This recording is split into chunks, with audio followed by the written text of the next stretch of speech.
अभिनंदन श्रोतागण, आइए आज सुनते हैं कहानी डपोर शंख। कहानी के लेखक हैं मुंशी प्रेमचंद। मुरादाबाद में मेरे एक पुराने मित्र हैं जिन्हें दिल में तो मैं एक रत्न समझता हूँ, पर पुकारता हूँ डपोर शंख कहकर, और वह बुरा भी नहीं मानते। ईश्वर ने उन्हें जितना हृदय दिया है उसकी आधी बुद्धि दी होती तो आज वह कुछ और होते। उन्हें हमेशा तंग हंसते ही देखा, मगर किसी के सामने कभी हाथ नहीं फैलाते देखा। हम और वह बहुत दिनों तक साथ बढ़े हैं। खासी बेतकल्लुफ़ी है, पर यह जानते हुए भी कि मेरे लिए 150 रुपये से उनकी मदद करना कोई बड़ी बात नहीं, और मैं खुशी से करूँगा। कभी मुझसे एक पाई के रवादार ना हुए। अगर हीले से बच्चों को 2-4 रुपये दे देता हूँ तो विदा होते समय उसकी दुगनी रकम के मुरादाबादी बर्तन लादने पड़ते हैं। इसलिए मैंने यह नियम बना लिया है कि जब उनके पास जाता हूँ तो 1-2 दिन में जितनी बड़ी से बड़ी चपत दे सकता हूँ देता हूँ। मौसम में जो महंगी से महंगी चीज़ होती है वही खाता हूँ, और मांग मांग कर खाता हूँ। मगर दिल के ऐसे बेहया हैं कि अगर एक बार भी उधर से निकल जाऊं और उनसे ना मिलूं तो बुरी तरह डांट बताते हैं। इधर 2-3 साल से मुलाकात ना हुई थी। जी देखने को चाहता था। मई में नैनीताल जाते हुए उनसे मिलने के लिए उतर पड़ा। छोटा सा घर है, छोटा सा परिवार, छोटा सा डील। द्वार पर आवाज दी, ढपोर शंख। तुरंत बाहर निकल आए और गले से लिपट गए। टांगे पर से मेरे ट्रंक को उतारकर कंधे पर रखा, बिस्तर बगल में दबाया और घर में दाखिल हो गए। कहता हूँ बिस्तर मुझे दे दो, मगर कौन सुनता है। भीतर कदम रखा तो देवी जी के दर्शन हुए। छोटे बच्चे ने आकर प्रणाम किया। बस यही परिवार है। कमरे में गया तो देखा खतों का एक दफ्तर फैला हुआ है। खतों को सुरक्षित रखने की तो इनकी आदत नहीं। इतने खत किसके हैं? कौतूहल से पूछा। यह क्या कूड़ा फैला रखा है जी, समेटो। देवी जी मुस्कुराकर बोली, कूड़ा न कहिए, एक एक पत्र साहित्य का रत्न है।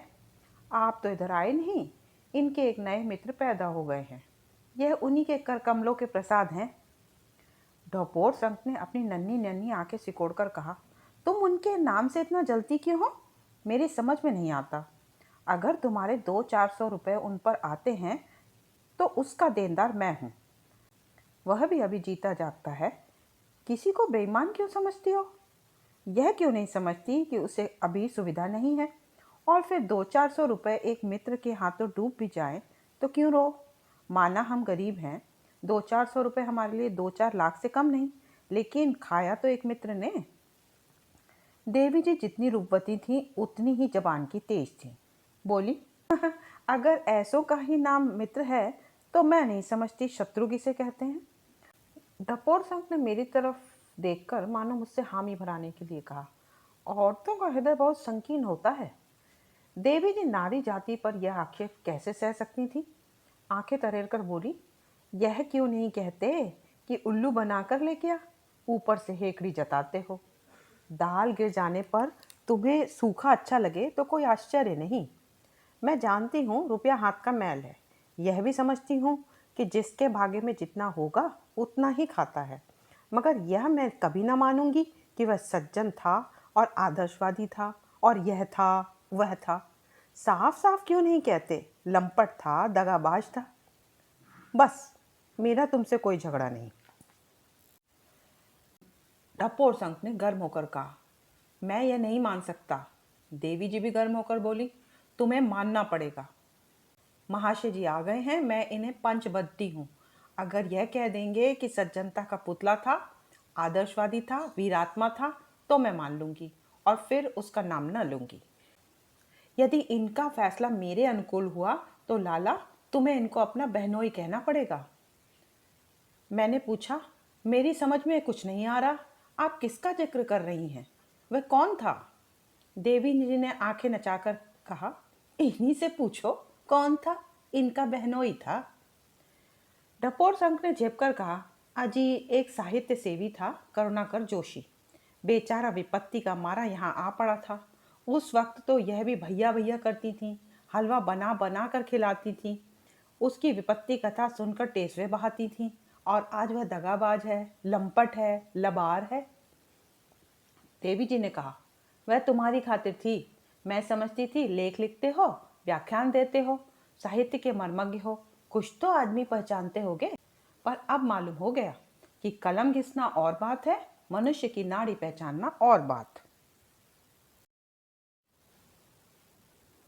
मैं इस जोशी का वृतांत सुनने के लिए उत्सुक हो उठा। ढपोर शंख तो अपना पचड़ा सुनाने को तैयार थे, मगर देवी जी ने कहा, खाने पीने से निवृत्त होकर पंचायत बैठे। मैंने भी इसे स्वीकार कर लिया। देवी जी घर में जाती हुई बोली, तुम्हें कसम है जो अभी जोशी के बारे में एक शब्द भी इनसे कहो, मैं भोजन बनाकर जब तक खिला न लूं तब तक दोनों आदमियों पर दफा 144 है। ढपोर शंख ने आंखें मारकर कहा, तुम्हारा नमक खाकर यह तुम्हारी तरफदारी करेंगे ही। इस बार देवी जी के कानों में यह जुमला न पड़ा। धीमे स्वर में कहा भी गया था, नहीं तो देवी जी ने कुछ न कुछ जवाब जरूर दिया होता। देवी जी चूल्हा जला चुकी तो ढपोर शंख उनकी ओर से निश्चिंत हो गए तो मुझसे बोले, जब तक कोई रसोई में है मैं संक्षेप में तुम्हें यह वृतांत सुना दूं। मैंने धर्म की आड़ लेकर कहा, नहीं भाई, मैं पंच बनाया गया हूं और इस विषय में कुछ न सुनूंगा, उन्हें आ जाने दो।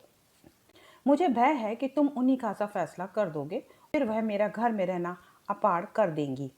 मैंने ढाढ़स दिया, यह आप कैसे कह सकते हैं? मैं क्या फैसला करूंगा? मैं तुम्हें जानता जो हूं, तुम्हारी अदालत में औरत के सामने मर्द कभी जीत ही नहीं सकता। तो तुम क्या चाहते हो, तुम्हारी डिग्री कर दूं? क्या दोस्ती का इतना हक भी नहीं अदा कर सकते? अच्छा लो, तुम्हारी जीत होगी, चाहे गालियां ही क्यों ना मिले। खाते पीते दोपहर हो गई। रात का जागा था, सोने की इच्छा हो रही थी, पर देवी जी कब मानने वाली थी। भोजन करके आ पहुंची। ढपोर संख ने पत्रों का पुलिंदा समेटा और वृतांत सुनाने लगे। देवी जी ने सावधान किया, एक शब्द भी झूठ बोले तो जुर्माना होगा। ढपोर संख ने गंभीर होकर कहा, झूठ वह बोलता है जिसका पक्ष निर्बल होता है। मुझे तो अपनी विजय का विश्वास है। इसके बाद कथा शुरू हो गई। 2 साल हुए, एक दिन मेरे पास एक पत्र आया जिसमें साहित्य सेवा के नाते एक ड्रामे की भूमिका लिखने की प्रेरणा की गई थी। करुणाकर का पत्र था। इस साहित्यिक रीति में मेरा उनसे प्रथम परिचय हुआ। साहित्यकारों की इस जमाने में जो दुर्दशा है उसका अनुभव कर चुका हूँ और करता रहता हूँ, और यदि भूमिका तक बात रहे तो उनकी सेवा करने में पशोपेश नहीं होता। मैंने तुरंत जवाब दिया, आप ड्रामा भेज दीजिए। 1 सप्ताह में ड्रामा आ गया, पर आपके पत्र में भूमिका लिखने ही की नहीं, प्रकाशक ठीक कर देने की भी प्रार्थना की गई थी। मैं प्रकाशकों के झंझट में नहीं पड़ता। 2 एक बार पढ़कर कई मित्रों को अपना जानी दुश्मन बना चुका हूँ। मैंने ड्रामा को पढ़ा, उस पर भूमिका लिखी और हस्तलिपि लौटा दी। ड्रामा मुझे सुंदर मालूम हुआ, इसलिए भूमिका भी प्रशंसात्मक थी। कितनी ही पुस्तकों की भूमिका लिख चुका हूँ, कोई नई बात ना थी, पर अब की भूमिका लिखकर पिंड न छूटा। 1 सप्ताह के बाद एक लेख आया कि इसे अपनी पत्रिका में प्रकाशित कर दीजिए। चूंकि ढपोर संघ एक पत्रिका के संपादक हैं, इसे गुण कहिए या दोष, मुझे दूसरों पर विश्वास बहुत जल्दी आ जाता है, और जब किसी लेखक का मामला हो तो फिर मेरे विश्वास क्रिया और भी तीव्र हो जाती है। मैं अपने मित्र को जानता हूँ जो साहित्यकारों के साये से भागते हैं। वह खुद निपुण लेखक हैं, बड़े ही सज्जन हैं, बड़े ही जिंदा दिल। अपनी शादी करके लौटने पर जब जब रास्ते में मुझसे भेंट हुई, कहा, आपकी मिठाई रखी हुई है, भिजवा दूंगा। पर वह मिठाई आज तक ना आई। हालांकि अब ईश्वर की दया से विवाह तरु में फल भी लग गए हैं। लेकिन खैर, मैं साहित्य सेवियों से इतना चौकन्ना नहीं रहता। इन पत्रों में इतनी विनय, इतना आग्रह, इतनी भक्ति होती थी कि मुझे जोशी से बिना साक्षात्कार के ही स्नेह हो गया। मालूम हुआ एक बड़े बाप का बेटा है, घर से इसलिए निर्वासित है कि उसके चाचा दहेज की लंबी रकम लेकर उसका विवाह करना चाहते थे। यह उसे मंजूर ना हुआ। इस पर चाचा ने घर से निकाल दिया। बाप के पास गया। बाप आदर्श भ्रात भक्त थे। उन्होंने चाचा के फैसले की अपील ना सुनी। ऐसी दशा में सिद्धांत का मारा युवक सिवाय घर के बाहर निकल भागने के और क्या करता। यूं वन वन के पत्ते तोड़ता, द्वार द्वार ठोकरें खाता वह ग्वालियर आ गया था।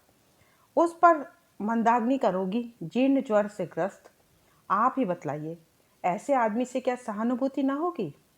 फिर जब एक आदमी आपको प्रिय भाई साहब लिखता है, अपने मनोरहस्य आपके सामने खोलकर रखता है, विपत्ति में भी धैर्य और पुरुषार्थ को हाथ से नहीं छोड़ता, कड़े से कड़ा परिश्रम करने को तैयार है, तो यदि आप में सौजन्य का अणु मात्र भी है तो आप उसकी मदद जरूर करेंगे। अच्छा, अब फिर ड्रामे की तरफ आइए। कई दिनों बाद जोशी का एक पत्र प्रयाग से आया। वह वहाँ के एक मासिक पत्रिका के संपादकीय विभाग में नौकर हो गया था। यह पत्र पाकर मुझे कितना संतोष और आनंद हुआ कह नहीं सकता। कितना उद्यमशील आदमी है। उसके प्रति मेरा स्नेह और भी प्रगाढ़ हो गया। पत्रिका का स्वामी संपादक सख्ती से पेश आता था। जरा सी देर हो जाने पर दिन भर की मजदूरी काट लेता था। बात बात पर घुड़कियां जमाता था। पर यह सत्याग्रही वीर सब कुछ सहकर भी उसके काम में लगा रहता था। अपना भविष्य बनाने का ऐसा अवसर पाकर वह उसे कैसे छोड़ देता? वह सारी बातें स्नेह और विश्वास को बढ़ाने वाली थी। एक आदमी को कठिनाइयों का सामना करते देख किसे उससे प्रेम ना होगा, गर्व ना होगा। प्रयाग में वह ज्यादा ना ठहर सका। उसने मुझे लिखा, मैं सब कुछ झेलने को तैयार हूँ, भूखों मरने को तैयार हूँ, पर आत्मसम्मान में दाग नहीं लगा सकता, कुवचन नहीं सह सकता। ऐसा चरित्र यदि आप पर प्रभाव ना डाल सके तो मैं तो कहूँगा आप चालाक चाहे कितने भी हों, पर हृदय शून्य है। एक सप्ताह बाद प्रयाग से फिर पत्र आया। यह व्यवहार मेरे लिए असह्य हो गया। अब मैंने इस्तीफा दे दिया है। यह ना समझिए कि मैंने हल्के दिल से लगी लगाई रोजी छोड़ दी। मैंने वह सब किया जो मुझे करना चाहिए था, यहाँ तक कि कुछ कुछ वह भी किया जो मुझे नहीं करना चाहिए, पर आत्मसम्मान का खून नहीं कर सकता। अगर यह कर सकता तो मुझे घर छोड़कर निकलने की क्या आवश्यकता थी? मैंने बंबई जाकर अपनी किस्मत आजमाने का निश्चय किया है। मैं कुछ भी कर सकता हूँ, पर अपनी आत्मा को कलंकित नहीं कर सकता। मेरी श्रद्धा और बढ़ गई। वह व्यक्ति अब मेरे केवल ड्रामा का चरित्र न था, जिसके सुख से सुखी और दुख से दुखी होने तक ही हम दर्शक रहते हैं। वह अब मेरे इतने निकट पहुंच गया था कि उस पर आघात होते देखकर मैंने उसकी रक्षा करने की तैयारी कर ली। उसे डूबते देखकर पानी में कूदने से भी ना हिचकता। मैं बड़ी उत्कंठा से उसके मुंबई से आने वाले पत्र का इंतजार करने लगा। छठवें दिन पत्र आया। वह बंबई में काम खोज रहा था। लिखा था, घबराने की कोई बात नहीं है, मैं सब कुछ झेलने को तैयार हूँ। फिर दो दो चार चार दिन के अंतर पर कई पत्र आए। वह वीरों की भांति कठिनाइयों के सामने कमर कसे खड़ा था। हालांकि 3 दिन से उसे भोजन न मिला था। ओह, कितना ऊंचा आदर्श है, कितना उज्जवल चरित्र। मैं समझता हूँ मैंने उस समय बड़ी कृपणता की। मेरी आत्मा ने मुझे धिक्कारा। यह बेचारा इतने कष्ट उठा रहा है और तुम बैठे देख रहे हो। क्यों उसके पास कुछ रुपए नहीं भेजते? मैंने आत्मा के कहने पर अमल ना किया, पर अपनी बेदर्दी पर खिन्न अवश्य था। जब कई दिन की बेचैनी भरे हुए इंतजार के बाद यह समाचार आया, वह एक साप्ताहिक पत्र में संपादकीय विभाग में जगह पा गया है, तो मैंने चैन की सांस ली और ईश्वर को सच्चे दिल से धन्यवाद दिया। साप्ताहिक में जोशी के लेख निकलने लगे। उन्हें पढ़कर मुझे गर्व होता था। कितने सजीव, कितने विचार से भरे लेख थे। उसने मुझसे भी लेख मांगे, पर मुझे अवकाश न था। क्षमा मांगी। हालांकि इस अवसर पर उसको प्रोत्साहन ना देने पर मुझे बड़ा खेद होता था, लेकिन शायद बाधाएं हाथ धोकर उसके पीछे पड़ी थी। पत्र के ग्राहक कम थे, चंदे और डोनेशन से काम चलता था। रुपए हाथ आ जाते तो कर्मचारियों को थोड़ा थोड़ा मिल जाता, नहीं आसरा लगाए काम करते रहते। इस दशा में गरीब ने 3 महीने काटे होंगे। आशा थी 3 महीने का हिसाब होगा तो अच्छी रकम हाथ आएगी, मगर वहां सूखा जवाब मिला। स्वामी ने टाट उलट दिया। पत्र बंद हो गया और कर्मचारियों को अपना समूह लिए विदा होना पड़ा। अब की बार बहुत हैरान ना होना पड़ा। किसी मिल में गांठों पर नंबर लिखने का काम मिल गया। 1 रुपया मजूरी रोज थी। मुंबई में 1 रुपया, इधर के 4 आने के बराबर समझो। कैसे उसका काम चलता था ईश्वर ही जाने। कई दिन के बाद एक लंबा पत्र आया। एक जर्मन एजेंसी उसे रखने पर तैयार थी, अगर तुरंत 100 रुपए की जमानत दे सके। एजेंसी का काम फौजी के लिए जूते, सिगार, साबुन आदि सप्लाई करने का था। उसने मुझसे उधार रुपए मांगे। इस पत्र ने मेरी कृपण प्रकृति को भी वशीभूत कर लिया।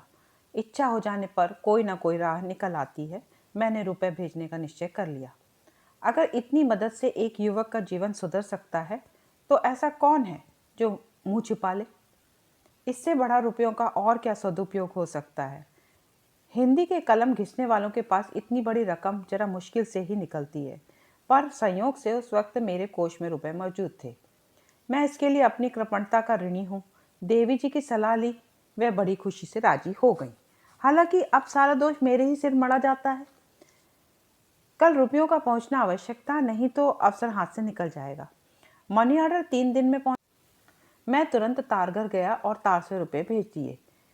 जिसने बरसों की कातर ब्योत के बाद इतने रुपए जोड़े हों और जिसे भविष्य भी अभाव में ही दिखता हो, वही उस आनंद का अनुभव कर सकता है जो इस समय मुझे उसे रुपए भेजकर हुआ।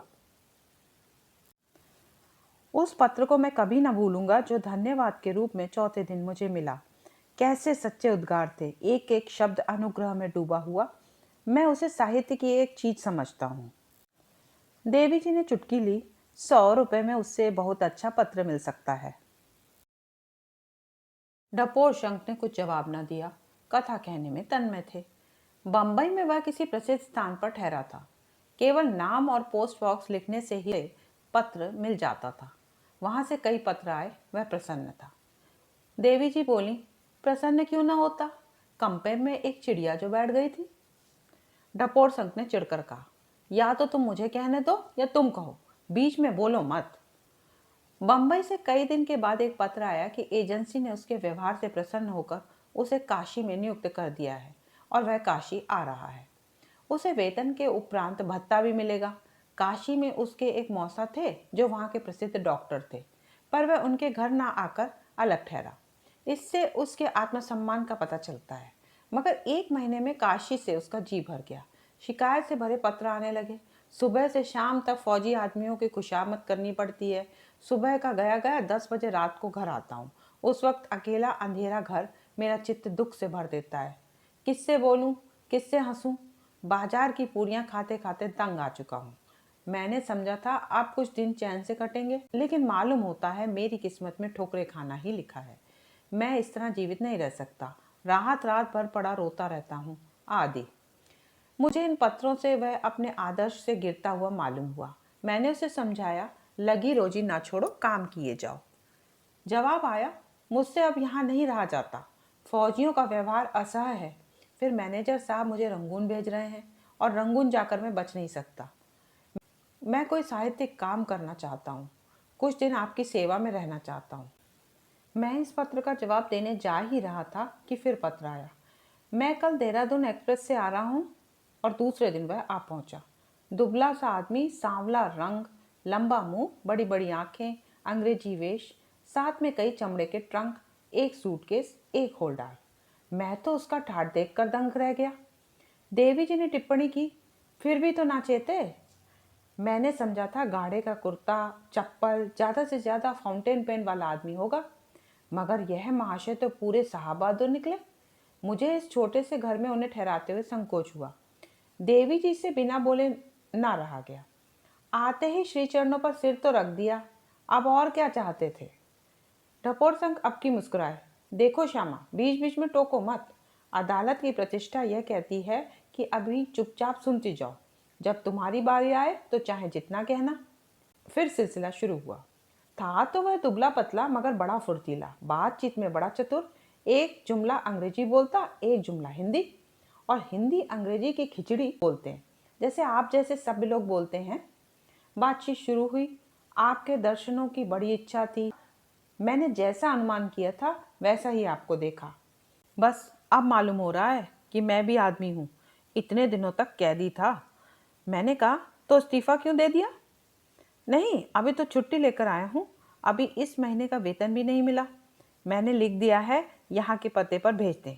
नौकरी तो अच्छी है, मगर काम बहुत करना पड़ता है और मुझे कुछ लिखने का अवसर नहीं मिलता। खैर, रात को मैंने इसी कमरे में उसे सुलाया।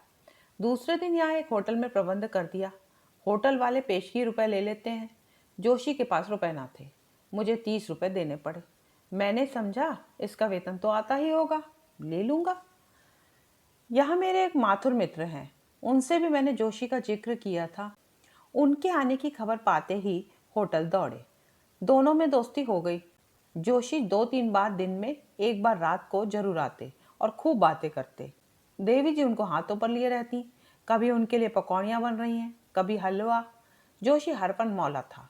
गाने में कुशल, हारमोनियम में निपुण, इंद्रजाल के करतब दिखाने में कुशल। सालन अच्छा पकाता था। देवी जी को गाना सीखने का शौक पैदा हो गया। उसे म्यूजिक मास्टर बना लिया।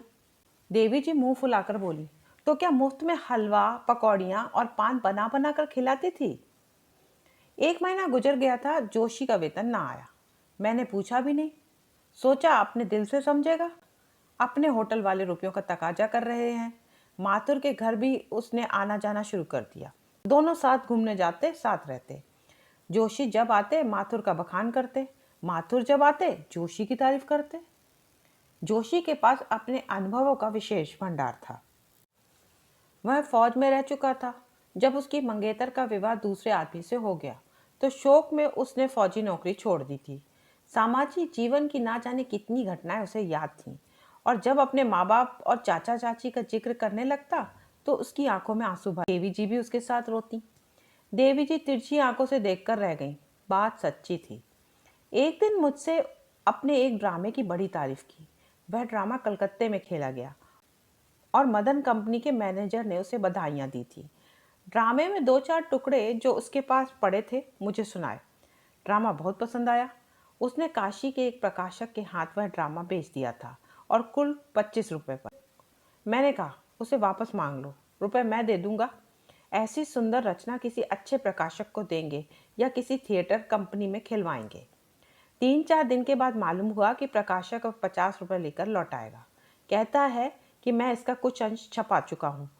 मैंने कहा, मंगा लो, 50 रुपये ही सही। ड्रामा वीपी से वापस आया। मैंने 50 रुपये दे दिए। महीना खत्म हो रहा था। होटल वाले दूसरा महीना शुरू होते ही रुपए पेशगी मांगेंगे। मैं इसी चिंता में था कि जोशी ने आकर कहा, मैं अब माथुर के साथ रहूँगा। बेचारा गरीब आदमी है। अगर मैं 20 रुपये भी दे दूंगा तो उसका काम चल जाएगा। मैं बहुत खुश हुआ। दूसरे दिन वह माथुर के घर डट गया। जब आता तो माथुर के घर का कोई ना कोई रहस्य लेकर आता। यह तो मैं जानता था कि माथुर की आर्थिक दशा अच्छी नहीं है। बेचारा रेलवे के दफ्तर में नौकर था। वह नौकरी भी छूट गई थी, मगर यह न मालूम था कि उसके यहाँ फाके हो रहे हैं। कभी मालिक मकान आकर गालियाँ सुना जाता है, कभी दूध वाला, कभी बनिया, कभी कपड़े वाला। बेचारा उनसे मुंह छिपाता फिरता है। जोशी आंखों में आंसू भर भर कर संकटों की करुण कहानी कहता और रोता। आफत, मैं तो जानता था मैं ही एक आफत का मारा हूँ। माथुर की दशा सुनकर मुझे अपनी विपत्ति भूल गई। माथुर का परिवार भी बड़ा था। माँ, 2 विधवा बहनें, एक भांजी, 2 भांजे, एक छोटा भाई। इतने बड़े परिवार के लिए 50 रुपए तो केवल रोटी दाल के लिए ही चाहिए। माथुर सच्चा वीर है, देवता है, जो इतने बड़े परिवार का पालन कर रहा है। वह अब अपने लिए नहीं, माथुर के लिए दुखी था। देवी जी ने टीका की, जब ही माथुर की भांजी पर डोरे डाल रहा था, दुख का भार कैसे हल्का करता। टपोर संघ ने बिगड़ कर कहा, अच्छा तो अब तुम ही बताओ। मैंने समझाया, तुम तो यार जरा जरा सी बात पर तिनक उठते हो। क्या तुम समझते हो ये फुलझड़ियाँ मुझे न्याय पथ से विचलित कर देंगी? फिर कहानी शुरू हुई। एक दिन आकर बोला, आज मैंने माथुर के उद्धार का उपाय सोच निकाला। मेरे एक माथुर मित्र बैरिस्टर हैं। उनसे माथुर की भांजी के विवाह के विषय में पत्र व्यवहार कर रहा हूँ। उनकी एक विधवा बहन को दोनों बच्चों के साथ ससुराल भेज दूंगा। दूसरी विधवा बहन अपने देवर के पास जाने को राजी है। बस 3-4 प्राणी रह जाएंगे। कुछ मैं दूंगा, कुछ माथुर पैदा करेगा, गुजर हो जाएगा। मगर आज उसके घर का 2 महीने का किराया देना पड़ेगा। मालिक मकान ने सुबह ही से धरना दे रखा है। कहता है अपना किराया लेकर ही हटूंगा। आपके पास 30 रुपये हों तो दे दीजिए। माथुर के छोटे भाई का वेतन कल परसों तक मिल जाएगा। रुपए मिल जाएंगे। एक मित्र संकट में पड़ा हुआ है, दूसरा मित्र उसकी सिफारिश कर रहा है। मुझे इनकार करने का साहस ना हुआ। देवी जी ने उस वक्त नाक बहुत तो जरूर सिकोड़ा था, पर मैंने ना माना, रुपए दे दिए। देवी जी ने डंक मारा, यह क्यों नहीं कहते कि वह रुपए मेरी बहन ने बर्तन खरीद कर भेजने के लिए भेजे थे। डपोर संघ ने गुस्सा पीकर कहा, खैर यही सही, मैंने रुपए दे दिए। मगर मुझे यह उलझन होने लगी कि इस तरह तो मेरा कचूमर ही निकल जाएगा। माथुर पर एक न एक संकट रोज ही सवार रहेगा और मैं कहाँ तक उन्हें उबारूंगा। जोशी भी जान खा रहा था कि कहीं कोई जगह दिला दीजिए। संयोग से उन्हीं दिनों मेरे एक आगरे के मित्र आ निकले। काउंसिल में मेंबर थे, अब जेल में हैं। गाने बजाने का शौक है, दो एक ड्रामे भी लिख चुके हैं। अच्छे अच्छे रईसों से परिचय है। मैंने उनसे जोशी का जिक्र किया। बोले तो उसे मेरे साथ कर दीजिए, अपना प्राइवेट सेक्रेटरी बना लूँगा। मेरे घर में रहे, मेरे साथ घर के आदमी की तरह रहे, जेब खर्च के लिए मुझसे 30 रुपये महीना लेता जाए, मेरे साथ ड्रामे लिखे। मैं फूला ना समाया, जोशी से कहा। जोशी भी तैयार हो गया, लेकिन जाने के पहले उसे कुछ रुपयों की ज़रूरत हुई। एक भले आदमी के साथ फटेहाल जाते नहीं बनता और यह उचित भी ना था। बहुत काट छाट करने पर भी 40 रुपये का खर्च निकल आया। जूते टूट गए थे, धोतियाँ फट गई थीं और भी कई खर्चे थे जो इस वक्त याद नहीं आते। मेरे पास रुपए ना थे, श्यामा से मांगने का हौसला ना हुआ। देवी जी बोली, मेरे पास तो कारू का खजाना रखा था ना, कई हजार महीने लाते हो, 100-200 रुपये बचत में आ ही जाते होंगे। डपोर संग इस व्यंग पर ध्यान न देकर अपनी कथा कहते रहे। रुपए पाकर जोशी ने ठाट बनाया और काउंसलर साहब के साथ चले। मैं स्टेशन तक पहुंचाने गया। माथुर भी था। लौटा तो मेरे दिल पर से एक बोझ उतर गया था। माथुर ने कहा, बड़ा मुहब्बती आदमी है। मैंने समर्थन किया, बड़ा। मुझे तो भाई सा मालूम होता है। मुझे तो अब घर अच्छा ना लगेगा। घर में सब आदमी रोते रहे, मालूम ही ना होता था कि कोई गैर आदमी है। अम्मा से लड़के की तरह बातें करता था, बहनों से भाई की तरह। बदनसीब आदमी है, नहीं जिसका बाप 2000 रुपये माहवारी कमाता हो वह यूं मारा मारा फिरे। दार्जिलिंग में इसके बाप की 2 कोठियां हैं, IMS है। जोशी मुझे भी वहाँ ले जाना चाहता है। साल 2 साल में तो वहाँ जाएगा ही। कहता है तुम्हें मोटर की एजेंसी खुलवा दूंगा। इस तरह ख्याली पुलाव पकाते हुए हम लोग घर आए। मैं दिल से खुश था कि चलो अच्छा हुआ, जोशी के लिए अच्छा सिलसिला निकल आया। घर आकर मैंने हिसाब लगाकर देखा तो अच्छी खासी रकम हो गई थी। मैंने दिल में समझा कि जोशी को जब वेतन मिलेगा तब वह लौटा देगा। लेकिन अभी मुश्किल से 1 सप्ताह हुआ होगा कि एक दिन देखता हूँ तो जोशी और माथुर दोनों चले आ रहे हैं। मुझे भय हुआ कहीं जोशी जी फिर तो नहीं छोड़ आए, लेकिन शंका को दबाते हुए बोला, कहो भाई कब आए, मज़े में तो हो। जोशी ने बैठकर एक सिगार जलाते हुए कहा, बहुत अच्छी तरह हूँ। मेरे बाबू साहब बड़े ही सज्जन आदमी हैं। मेरे लिए अलग एक कमरा खाली करा दिया है, साथ ही खिलाते हैं, बिल्कुल भाई की तरह रखते हैं। आजकल किसी काम से दिल्ली गए हैं। मैंने सोचा यहाँ पड़े पड़े क्या करूँ, तब तक आप लोगों से ही मिलता हूँ। चलते वक्त बाबू साहब ने मुझसे कहा था मुरादाबाद से थोड़े से बर्तन लेते आना, मगर शायद उन्हें रुपए देने की बात याद नहीं रही। मैंने उस वक्त मांगना भी उचित न समझा। आप एक 50 रुपये दे दीजिए, मैं परसों तक जाऊंगा और वहां से जाते ही भिजवा दूंगा। आप तो जानते हैं रुपए के मुआवले में वे कितने खरे हैं। मैंने जरा रुखाई के साथ कहा, रुपए तो इस वक्त मेरे पास नहीं है। देवी जी ने टिप्पणी की, क्यों झूठ बोलते हो, तुमने रुखाई से कहाँ कहा था कि रुपए नहीं है। डपोर संघ ने पूछा, और क्या चिकनाई के साथ कहा था।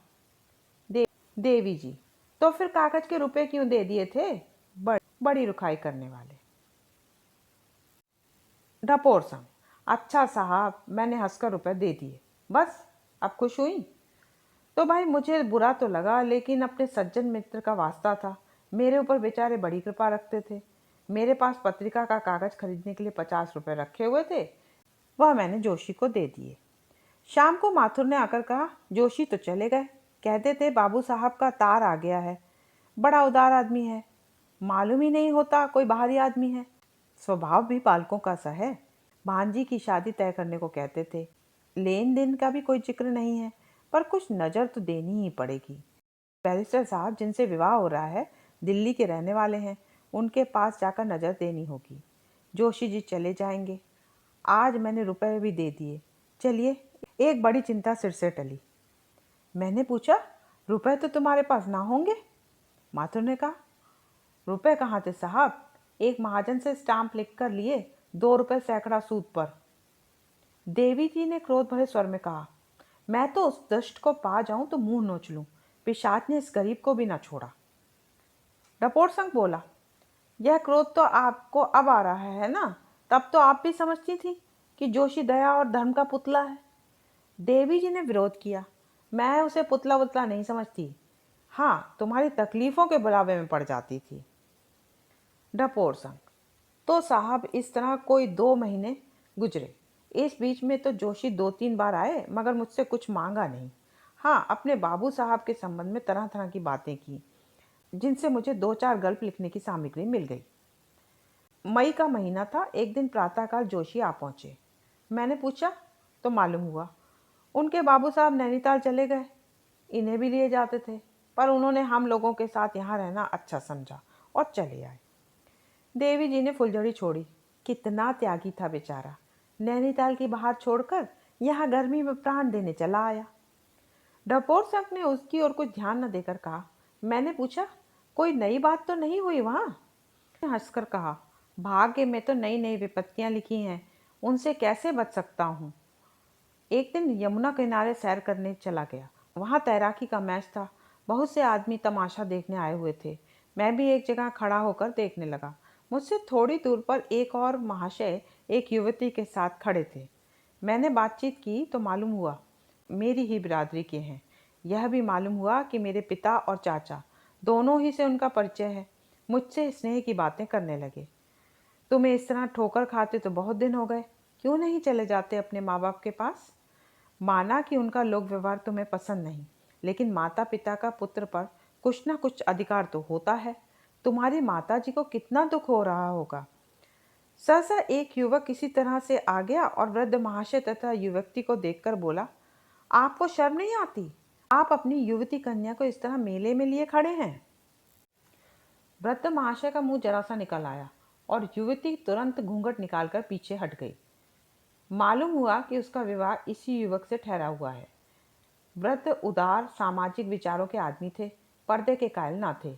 युवक वयस से युवक होकर भी खूसट विचारों का आदमी था, पर्दे का कट्टर पक्षपाती। वृद्ध थोड़ी देर तक तो अपराधी भाव से बातें करते रहे, पर युवक प्रतिक्षण गर्म हो रहा था। आखिर बूढ़े बाबा भी तेज हुए। युवक ने आंखें निकाल कर कहा, मैं ऐसी निर्लज्जा से विवाह करना अपने लिए अपमान की बात समझता हूँ। वृद्ध ने क्रोध से कांपते हुए सर में कहा, और मैं तुम जैसे लंपट से अपनी कन्या का विवाह करना लज्जा की बात समझता हूँ। युवक ने क्रोध के आवेश में वृद्ध का हाथ पकड़कर धक्का दिया।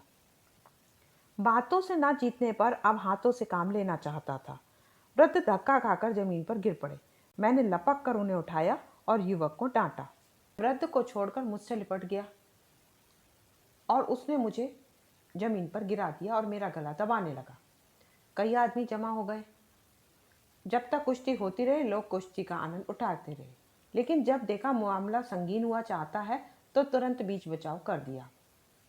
युवक बूढ़े बाबा से जाते जाते कह गया, तुम अपनी लड़की को वेश्या बनाकर बाजार में घुमाना चाहते हो तो अच्छी तरह घुमाओ, मुझे अब उससे विवाह नहीं करना है। वृद्ध चुपचाप खड़े थे और युवती रो रही थी। भाई साहब, तुम मुझसे ना रहा गया। मैंने कहा, महाशय, आप मेरे पिता के तुल्य हैं और मुझे जानते हैं। यदि आप मुझे इस योग्य समझे, मैं इन देवी जी को अपनी हृदयेश्वरी बना अपने आप को धन्य समझूंगा। मैं जिस दशा में हूँ आप देख रहे हैं। संभव है मेरा जीवन इसी तरह कट जाए, लेकिन श्रद्धा, सेवा और प्रेम यदि जीवन को सुखी बना सकता है तो मुझे विश्वास है कि देवी जी के प्रति मुझ में इन भावों की कमी ना रहेगी। बूढ़े बाबा ने गदगद होकर मुझे कंठ से लगा लिया। उसी क्षण मुझे अपने घर ले गए, भोजन कराया और विवाह का शगुन कर। युवती से मिलकर मुझे ज्ञात हुआ कि वह रमणियों में रत्न है। उसकी बुद्धिमत्ता देखकर मैं चकित हो गया। युवती आपकी पत्रिका बराबर पढ़ती है और आप में उसे बड़ी श्रद्धा है। जून में विवाह होना निश्चित हुआ है। मैंने स्पष्ट कह दिया, मैं जेवर कपड़े नाम मात्र को लाऊंगा, ना कोई धूमधाम ही करूंगा। वृद्ध ने कहा, मैं तो स्वयं यही कहने वाला था। मैं कोई तैयारी नहीं चाहता, ना धूमधाम की मुझे इच्छा है। जब मैंने आपका नाम लिया कि वह मेरे बड़े के तुल्य हैं तो वह बहुत प्रसन्न हुए। आपके लेखों को वह बड़े आदर के साथ देखते हैं। मैंने कुछ खिन्न होकर कहा, यह तो सब कुछ है, लेकिन इस समय तुम्हें विवाह करने की सामर्थ्य भी नहीं है और कुछ ना हो तो 50 रुपए की बंधी हुई आमदनी तो होनी ही चाहिए। जोशी ने कहा, भाई साहब, मेरा विवाह उद्धार से ही होगा। मेरे घर निकलने का कारण भी विवाह ही था और घर वापस जाने का कारण भी विवाह ही होगा। जब प्रमिला आगे बढ़कर पिताजी के चरणों पर गिर पड़ेगी तो उनका पाषाण हृदय भी पिघल जाएगा। समझेंगे विवाह तो हो ही चुका, अब वधू पर क्यों जुल्म किया जाए। जब उसे आश्रय मिल जाएगा तो मुझे झक मारकर बुलाएंगे। मैं इसी जिद पर घर से निकला था कि अपना विवाह अपने इच्छा अनुसार बिना कुछ लिए दिए करूंगा, और वह मेरी प्रतिज्ञा पूरी हुई जा रही है। प्रमिला इतनी चतुर है कि वह मेरे घर वालों को चुटकियों में मना लेगी। मैंने तखमीना लगा लिया है, कुल 300 रुपये खर्च होंगे और यही 300-400 रुपये मुझे ससुराल से मिलेंगे। मैंने सोचा है प्रमिला को पहले यहीं लाऊंगा, यहीं से वह मेरे घर पत्र लिखेगी और आप देखिएगा तीसरे ही दिन चचा साहब गहनों की पिटारी लिए आ पहुंचेंगे। विवाह हो जाने पर वह कुछ नहीं कर सकते, इसलिए मैंने विवाह की खबर नहीं दी। मैंने कहा, लेकिन मेरे पास तो अभी कुछ भी नहीं है भाई, मैं 300 रुपये कहाँ से लाऊंगा।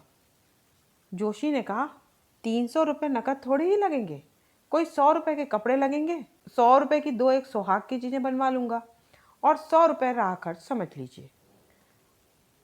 उनका मकान काशीपुर में है, वहीं से विवाह करेंगे। यह बंगाली सोनार जो सामने है आपके कहने से 1 सप्ताह के वादे पर उधार दे देगा, बजाज भी आपके कहने से दे देगा। नकद मुझे कुल 100 रुपये की ज़रूरत पड़ेगी और ज्यों ही उधर से लौटा त्यों ही दे दूंगा। बारात में आप और माथुर के सिवा कोई तीसरा आदमी ना होगा। आपको मैं कोई कष्ट नहीं देना चाहता, लेकिन जिस तरह अब तक आपने मुझे भाई समझकर सहायता दी है उसी तरह एक बार और दे दीजिए। मुझे विश्वास था कि आप इस शुभ कार्य में आपत्ति ना करेंगे, इसलिए मैंने वचन दे दिया। अब तो आपको यह डोंगी पार लगानी ही पड़ेगी। देवी जी बोली, मैं कहती थी उसे 1 पैसा मत दो, कह दो हम तुम्हारी शादी विवाह के झंझट में नहीं पड़ते। डपोर संत ने कहा, हाँ तुमने अब की बार जरूर समझाया था, लेकिन मैं क्या करता, शादी का मामला उस पर उसने मुझे भी घसीट लिया था। अपनी इज्जत का कुछ ख्याल तो करना ही पड़ता है। देवी जी ने मेरा लिहाज किया और चुप हो गई। अब मैं उस वृतांत को क्या सुनाऊं। सारांश यह है कि जोशी ने डपोर संघ के मत्थे 100 रुपये के कपड़े और 100 रुपये कुछ ऊपर के गहनों का बोझ लादा। बेचारे ने एक मित्र से 100 रुपये उधार लिए, उसके सफर खर्च को दिया। ब्याह में शरीक हुए। ब्याह में खासी धूमधाम थी। कन्या के पिता ने मेहमानों का आदर सत्कार खूब किया। उन्हें जल्दी थी, इसलिए वह खुद तो दूसरे ही दिन चले आए, पर माथुर जोशी के साथ विवाह के अंत तक रहा। डपोर शंख को आशा थी कि जोशी ससुराल के रुपए पाते ही माथुर के हाथों भेज देगा या खुद लेता आएगा, मगर माथुर भी दूसरे दिन आ गया खाली हाथ और यह खबर लाए कि जोशी को ससुराल से कुछ भी हाथ नहीं लगा। माथुर से उन्हें अब मालूम हुआ कि लड़की से यमुना तट पर मिलने की बात सर्वथा निर्मूल थी। इस लड़की से जोशी बहुत दिनों से पत्र व्यवहार कर रहा था। फिर तो डपोर संघ के कान खड़े हो गए। माथुर से पूछा, अच्छा यह बिल्कुल कल्पना थी उसकी। माथुर, जी हाँ। डपोर संघ, अच्छा तुम्हारी भांजी के विवाह का क्या हुआ। माथुर, अभी तो कुछ नहीं हुआ।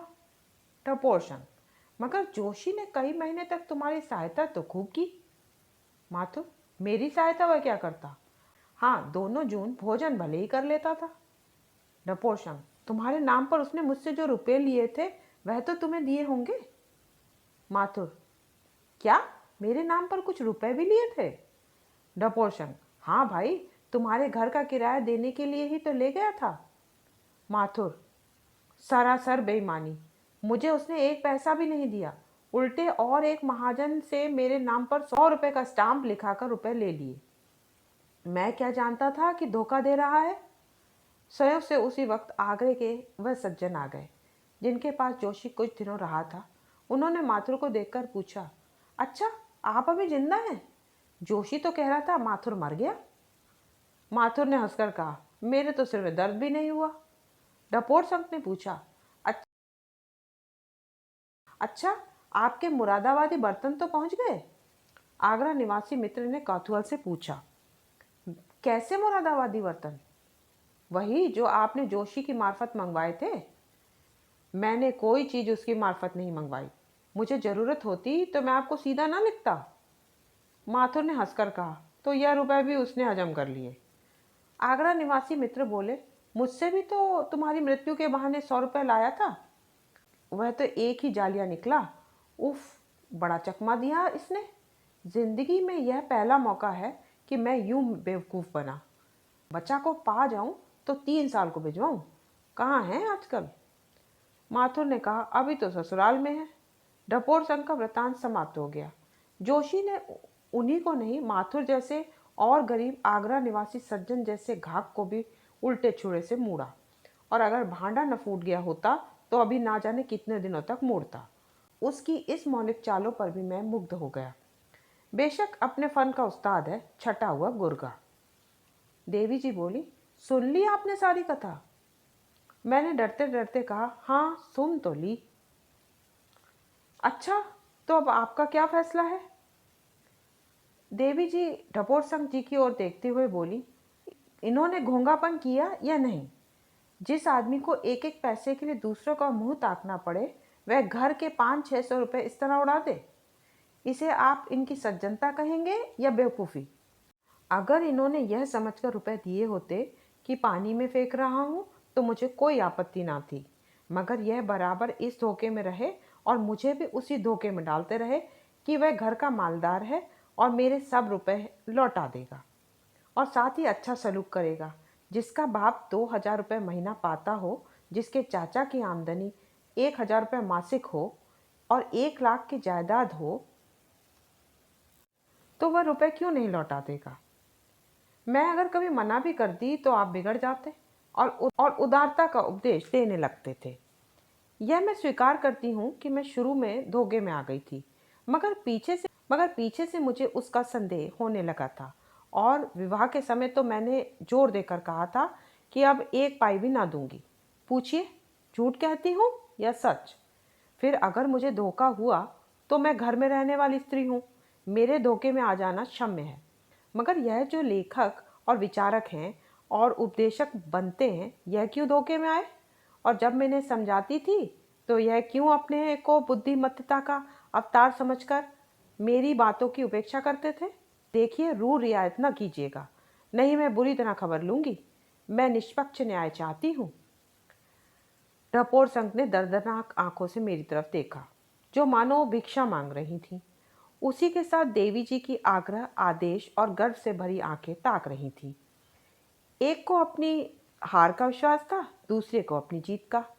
एक रियायत चाहती थी, दूसरी सच्चा न्याय। मैंने कृत्रिम गंभीरता से अपना निर्णय सुनाया। मेरे मित्र ने कुछ भावुकता से अवश्य काम लिया है, पर उनकी सज्जनता निर्विवाद है। डपोर संघ जी उछल पड़े और मेरे गले से लिपट गए। देवी जी ने सगर्व नेत्रों से देखकर कहा, यह तो मैं जानती थी कि चोर चोर मौसेरे भाई होंगे। तुम दोनों एक ही थैली के छट्टे बट्टे हो। अब तक रुपए में 1 पाई मर्दों का विश्वास था, आज तुमने वह भी उठा दिया।